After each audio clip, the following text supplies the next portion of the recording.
সামান্য এক দিনমজুর থেকে কিভাবে পুষ্পা সিন্ডিকেটের প্রধান হয় সেটা আমরা পুষ্পা দ্য রাইজে দেখেছি। তো এই বিশাল বড় সাম্রাজ্য কিভাবে আরো বড় করবে সেটাই পুষ্পার মূল লক্ষ্য। বলছিলাম পুষ্পা 2 দ্য রুলের কথা। কোনো স্পয়লার না দিয়ে চলুন গল্পের মধ্যে ঢোকা যাক। গল্পের শুরুতে দেখা যায় জাপানের এক পোর্টে কাজ চলছিল। হঠাৎই সেখানে কর্মরত লোকজনের থেকে একটা কন্টেনার পরে খুলে যায়। সেটার ভেতর থেকে বের হয় লাল চন্দন। ওরা কি করবে কিছুই বুঝে উঠতে পারছিল না। তারপর সেই জায়গায় লাল চন্দনের বড় ডিলারকে ডাকা হয়। অনেক সাঙ্গুপাঙ্গু নিয়ে হাজির হয় ওই ডিলার। কাঠগুলো দেখতে থাকলে সেগুলোর মধ্যে কারো পা দেখতে পায় ওরা। তারপর সেই পায়ে দড়ি বেঁধে ক্রেন দিয়ে উল্টো করে ঝুলিয়ে দেওয়া হয় লোকটাকে। প্রথমে তো চেনাই যাচ্ছিল না যে সে কে। তারপর এক ইন্ডিয়ানকে আনা হয় লোকটার সাথে কথা বলার জন্য।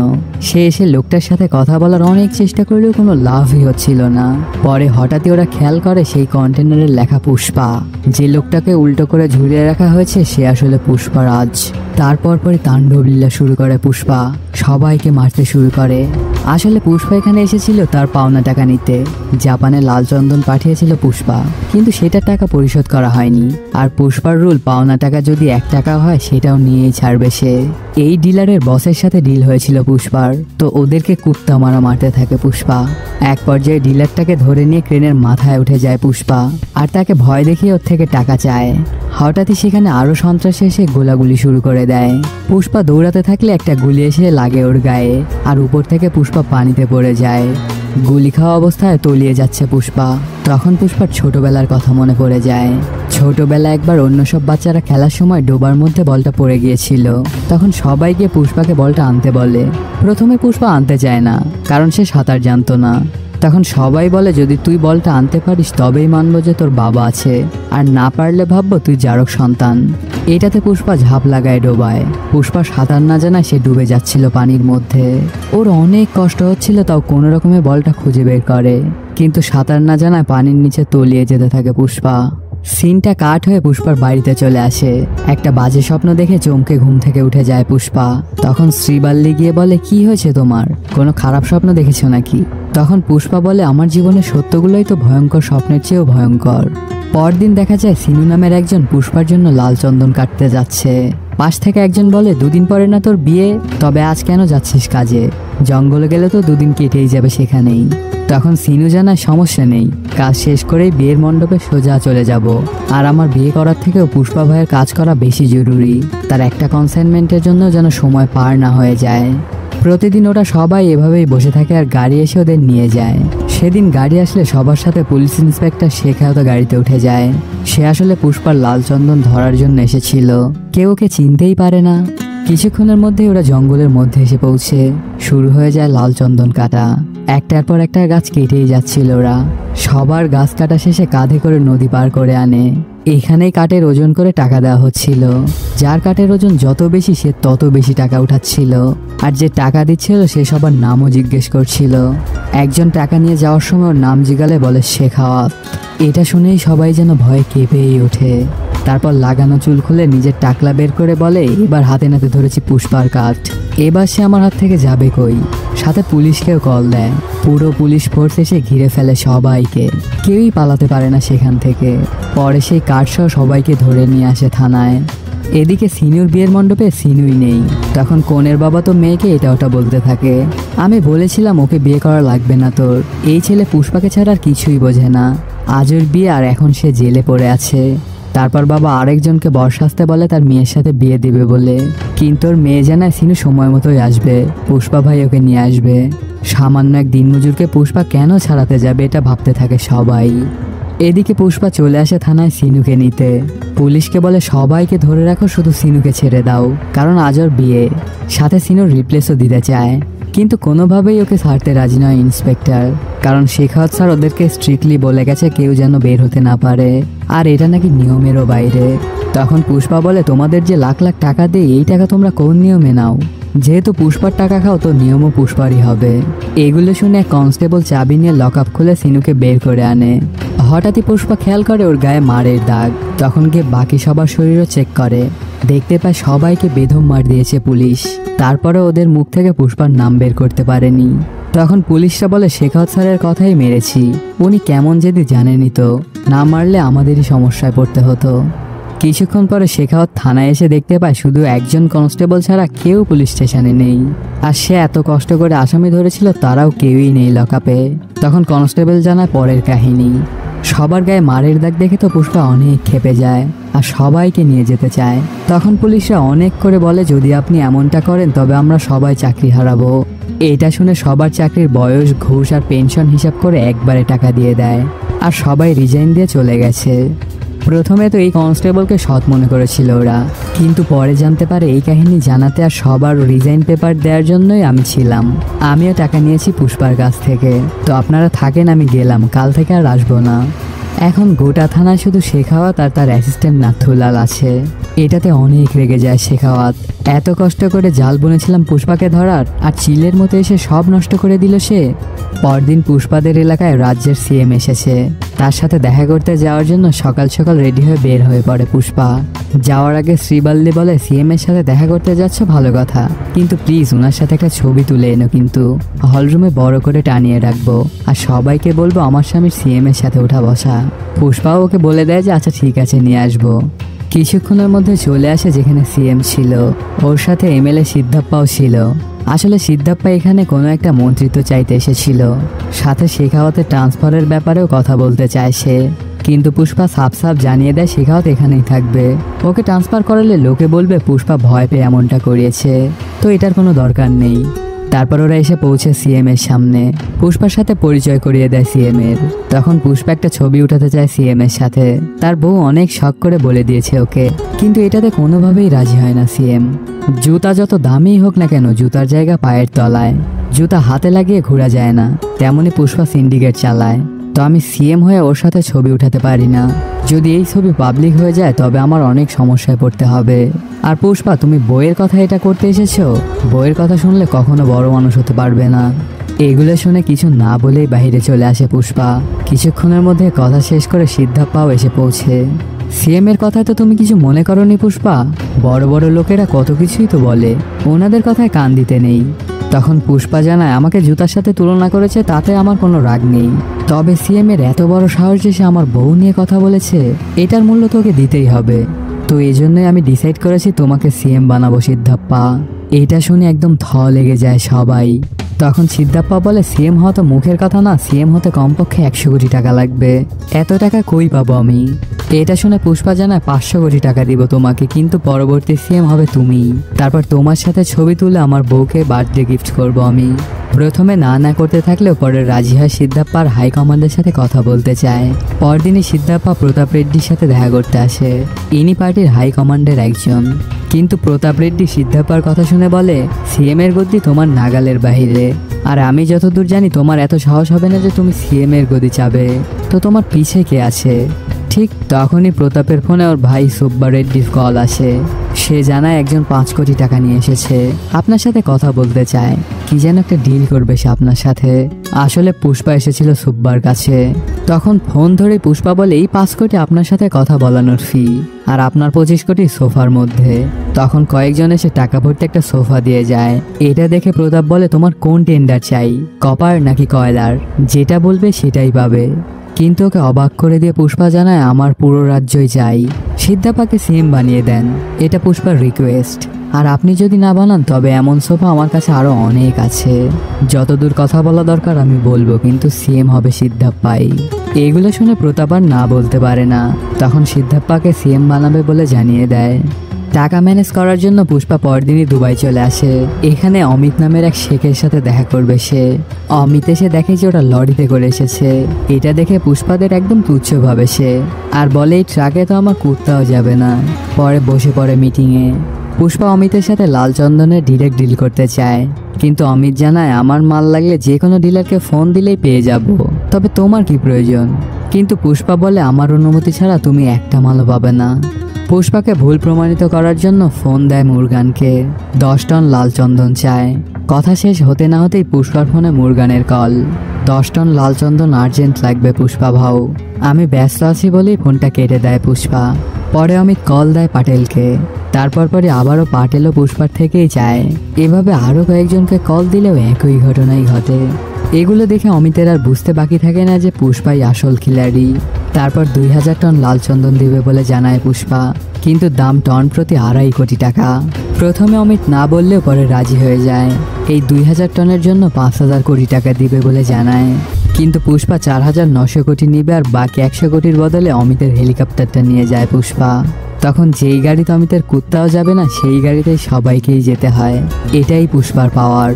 সবকিছু ঠিকঠাকই চলছিল, কিন্তু এখন সমস্যা হলো এত দিনমজুর কই পাবে। বেশি মালের জন্য দিনমজুরও বেশিই লাগবে। তো 2000 থেকে ওদের মজুরি 10,000 করে দিতে বলে পুষ্পা। এটাতে দিনমজুরের কোনো কমতি থাকে না। এখন এত মাল ট্রান্সফারের জন্য তো অনেক গাড়িও লাগবে। এটার জন্য 10 লাখ করে কয়েকশো গাড়িও কিনে ফেলে পুষ্পা। তারপর সিন্ডিকেটের সব মেম্বারদের কল দিয়ে জানায় অনেক মাল লাগবে। কারো থেকে 200 টন, তো কারো থেকে 150, তো কারো থেকে 100 টন চায় পুষ্পা। যার এলাকার পাওয়ার যেমন তার থেকে তেমনই চায় পুষ্পা। সবাই জানায় যে সময় মতো মাল পৌঁছে যাবে।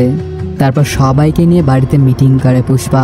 ঠিক তখনই বউ এসে মাংসের ঝোল টেস্ট করতে বলে ওকে। ঝোল দেখে পুষ্পা বলে লবণ বেশি হয়েছে। এটাতে অনেক রেগে গিয়ে সব মাংসই ফেলে দেয় শ্রীবাল্লি। তারপর পুষ্পা গিয়ে অনেক করে বোঝায় শ্রীবাল্লিকে। এদিকে মঙ্গল সিনুর বউ আসে শেখাওতের কাছে। পুষ্পা যে এবার এত বড় প্ল্যান করছে সেটা জানায় ওকে।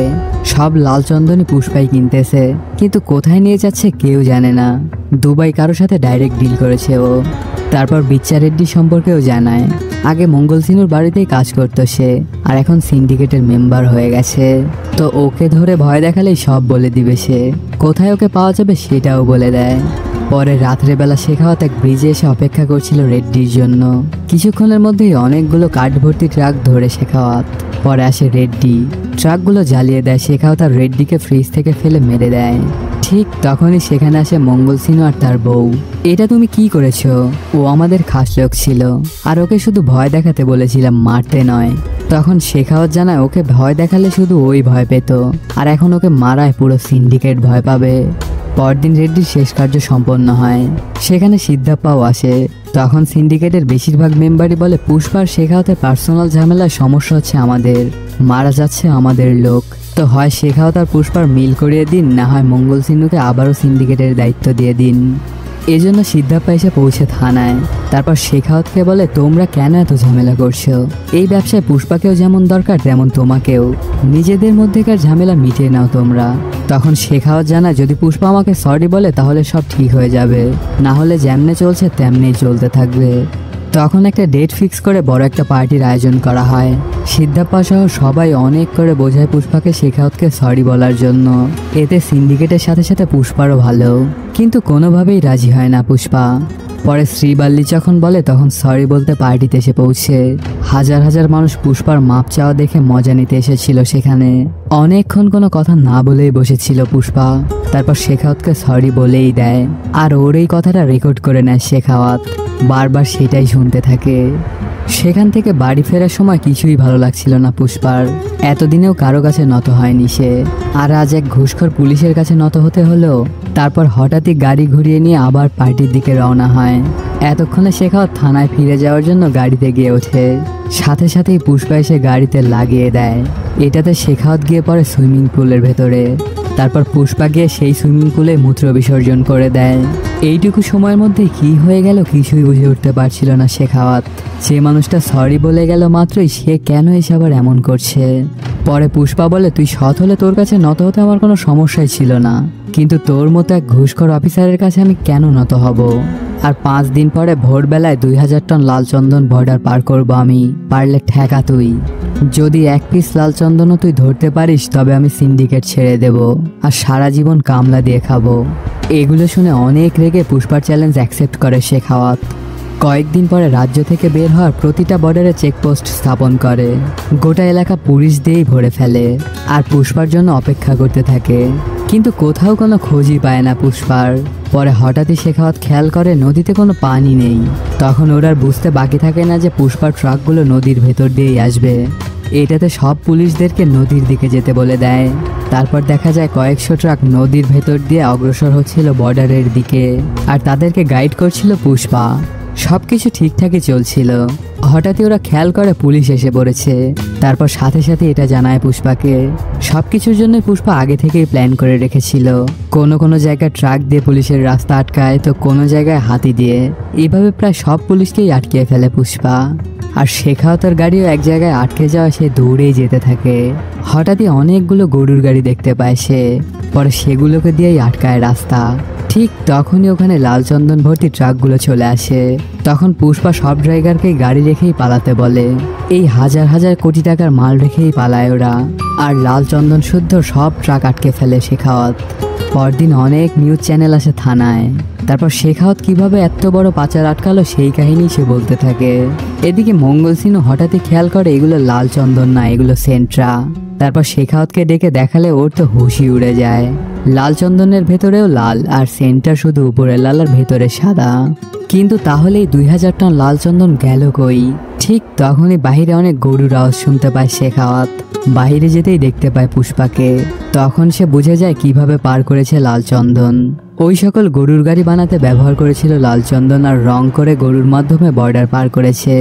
তখন পুষ্পা শেখাওয়াতের ওপর অনেক হাসাহাসি করতে থাকে। তুই আমাকে কখনোই ধরতে পারবি না, পুষ্পাকে কেউ আটকাতে পারে না। তোর মতো হাজার শেখাওয়াত আসলেও এক পুষ্পাকেই ধরতে পারবি না তোরা। এগুলোতে আরো অনেক রেগে যায় শেখাওয়াত। তারপর মঙ্গল সিনুকে সাথে করে নিয়ে সিএম এর সাথে দেখা করতে আসে।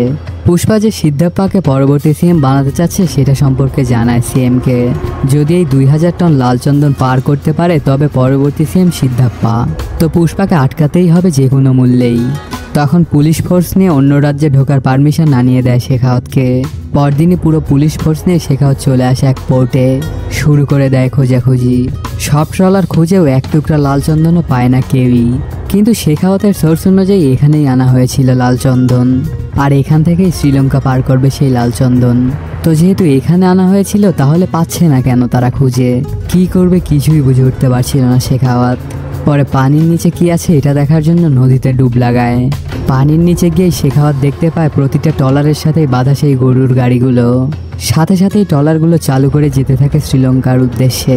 তড়িঘড়ি করে শেখাওয়াত পানি থেকে উঠে একটা স্পিডবোট নিয়ে তাড়া করতে থাকে ওদেরকে। কিছুক্ষণের মধ্যেই শ্রীলঙ্কার সীমানায় চলে আসে ট্রলারগুলো।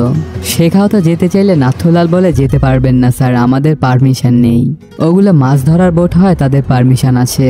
তারপরে ওর কথা না শুনেই শেখাওয়াত যেতে থাকে। ঠিক তখনই শ্রীলঙ্কার নেভি এসে সাবধান করে ওদের। ট্রলারগুলোকে আর ফলো করা হয় না শেখাওয়াতের।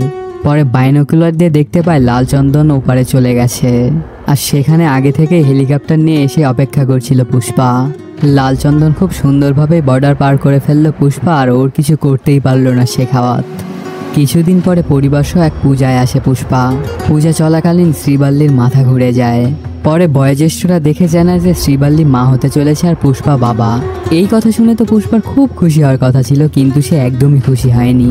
আর কালীর মতো সাজগোজ করে নাচতে শুরু করে দেয়। শ্রীবাল্লি এসব দেখে বলে, স্বামী তোমার কি হয়েছে? কেন তুমি এমনভাবে নাচছো? আর এই বেশভূষা তুমি কেন ধারণ করেছো? তখন পুষ্পা জানায়, কালিমার মতো সেজে তার থেকে আমি মেয়ে চাইছি। কারণ যদি ছেলে হয় তবে তো বংশের নামও দিতে পারবো না, আমি এমনই বাবা। অন্তত যদি মেয়ে হয় তবে বিয়ের পরে স্বামীর বংশের নাম পাবে। এগুলো শুনে শ্রীবাল্লি সান্ত্বনা দেয় পুষ্পাকে। এদিকে পুষ্পার সৎ ভাইয়ের মেয়ে ঘুরছিল মেলার ভেতর। হঠাৎই কয়েকটা ছেলে আসে। তারা সবাই মেয়েদের মতো সেজেছিল, আর বাকি সব মেয়েদেরকে জ্বালাচ্ছিল ওরা। পুষ্পার ভাতিজি ওদেরকে থামানোর চেষ্টা করলে ওর সাথেই খারাপ ব্যবহার শুরু করে দেয়। এখানে ওখানে টাচ করতে থাকে। এটাতে অনেক ভয় পেয়ে যায় মেয়েটা। একজন যখন ওর আঁচল খুলে উদাম করতে থাকে ঠিক তখনই এন্ট্রি নেয় পুষ্পা, আর সবাইকে কাপড় কাচার মতো কাচতে শুরু করে দেয়। ওদেরকে এমনভাবে মারছিল যেন ওরা কিছুই না। সবাইকে ধরাশায়ী করে ফেলে পুষ্পা একাই। ঠিক তখনই ওর সৎ ভাই চলে আসে আর বলতে থাকে, যত নাটকই করো না কেন আমাদের বংশের নাম তুমি পাবে না কোনোদিনও। তো তুই জারক সন্তান ছিলি, আছিস এবং থাকবি সারা জীবন। আমার মেয়েকে বাঁচিয়ে তুই আমাদের বংশে আসার স্বপ্ন দেখছিলি, তোর স্বপ্ন কোনোদিনও পূর্ণ হবে না। ঠিক তখনই শ্রীবাল্লি অনেক রেগে গিয়ে পুষ্পার সৎ ভাইকে বলা শুরু করে, আপনার বংশ নিয়ে আপনিই থাকেন, আমাদের দরকার নেই ওই নামের। আর আপনার মেয়ে না হয় যদি অন্য কোনো মেয়ের সাথেও এমনটা ঘটতো তাহলেও পুষ্পা একই কাজ করত। আর পুষ্পার পরিচয়ের জন্য ওর কোনো বংশের প্রয়োজন নেই।